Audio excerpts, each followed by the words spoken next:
జగనన్నను మరొక్కసారి ముఖ్యమంత్రిని చేయడానికి వచ్చే నెల 13వ తారీఖున ఫ్యాన్ గుర్తు మీద ఓటు ఇవ్వడానికి ఎప్పుడెప్పుడు 13వ తారీఖు వస్తుందో ఎప్పుడెప్పుడు ఓటేద్దామా, ఎప్పుడెప్పటికి రంగయ్యను గెలిపిద్దామా, జగనన్నను ముఖ్యమంత్రిని చేసుకుందామని ఎదురు చూస్తున్నటువంటి మీ అందరికీ నా ప్రాణ సమానమైనటువంటి వైఎస్ఆర్సీపీ పార్టీ కుటుంబ సభ్యులందరికీ పేరు పేరున నమస్కారాలు, అభినందనలు తెలియజేస్తున్నా. మనందరూ 19 రోజులు కష్టపడాలి. ఎన్ని రోజులు? 19 రోజులు కష్టపడాలి. 59 నెలల పాటు జగనన్న కష్టపడ్డాడు. 59 నెలల అధికారంలో కళ్యాణదుర్గం నియోజకవర్గానికి మాత్రమే సంక్షేమ కార్యక్రమాలు 4127 కోట్ల రూపాయలు మన కుటుంబాలకు పంపించారు జగనన్న. వాలంటీర్లు పెట్టి మన గడపకు పంపించి తలుపు తట్టి మన చేతిలో పెట్టాడు. ఏ ఒక్కరిని అడక్కోకుండా చేశాడు.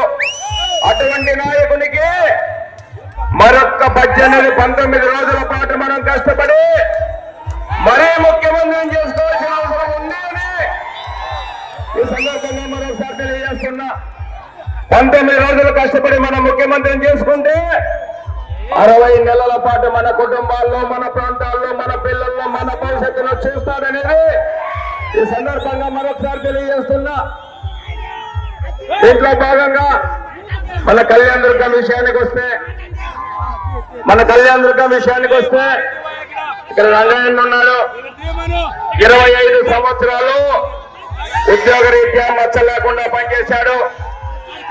ఆ తర్వాత జగనన్న పిలుపుతో రాజకీయాల్లోకి వచ్చాడు. 5 సంవత్సరాలు ఎంపీగా పనిచేశాడు. ఆ తర్వాత 5 సంవత్సరాలు కళ్యాణదుర్గం నియోజకవర్గాన్ని అభివృద్ధి చేసేకి ఎమ్మెల్యేగా జగనన్న పంపించాడు. మనమందరూ ఆశీర్వదించాలని సందర్భంగా మిమ్మల్ని కోరుకున్నా. అందుకోసం కళ్యాణదుర్గం నియోజకవర్గాన్ని అభివృద్ధి పరచాలనే దాంట్లో భాగంగా నేను సైతం జగనన్న పిలుపుతో వైఎస్ఆర్సీపీ పార్టీలోకి వచ్చా. రంగయ్యన్నకు తోడుగా కళ్యాణదుర్గం నియోజకవర్గం అభివృద్ధి చేసే దిశగా మీ కుటుంబాల్లో ఒక్కనిగా రంగయ్యన్నతో కలిసి మేమిద్దరము కళ్యాణదుర్గం నియోజకవర్గం అభివృద్ధిని ముందుకు తీసుకెళ్తామని సందర్భంగా తెలియజేస్తున్నా. అవతల వైపు ఒక మనిషి వచ్చాడు. ఎవరు వచ్చారు అవతల వైపు? అతని ఈరోజు కొత్తగానేం రాలే.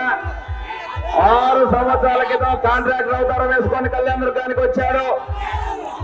6 సంవత్సరాల క్రితం 114 చెరువులకు నీళ్లు ఇస్తానని చెప్పి టెండర్ వేసుకుని పనులు చేయకుండా 6 సంవత్సరాలు అయిపోయినా పూర్తి చేయకుండా మనకు శాపమైనాడు అనేది మీకు అందరికీ మరొకసారి తెలియజేస్తున్నా. మన జగనన్న ప్రభుత్వం వచ్చిన తర్వాత తెలుగుదేశం పార్టీ ప్రభుత్వంలో తవ్వినటువంటి భూ నిర్వాసితులకు కూడా మనం డబ్బులు ఇచ్చామనేది అందరికీ చెప్పాలని సందర్భంగా తెలియజేస్తున్నా.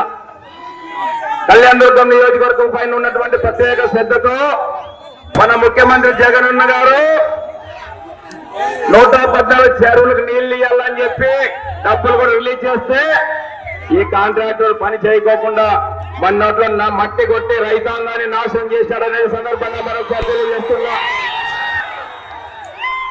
మరి ఇప్పుడు వచ్చాడు తెలుగుదేశం పార్టీ ముసుగేసుకుని రాష్ట్రంలో ఏ పార్టీ జెండా కూడా పట్టుకొని రాజకీయాల్లో పనిచేయనటువంటి వ్యక్తి కళ్యాణ్ దుర్గాన్ని దోపిడీ చేసుకోవడానికి వచ్చాడు. ఆయన చెప్పే మాటలు అభివృద్ధి చేస్తానని చెప్తున్నాడు. అభివృద్ధి కాదు, దోపిడీ చేసేకొచ్చాడని సందర్భంగా మరొకసారి తెలియజేస్తున్నా. ఆయనేమో ఊరు బయట డేరా వేసుకున్నాడు. ఊరు బయట డేరా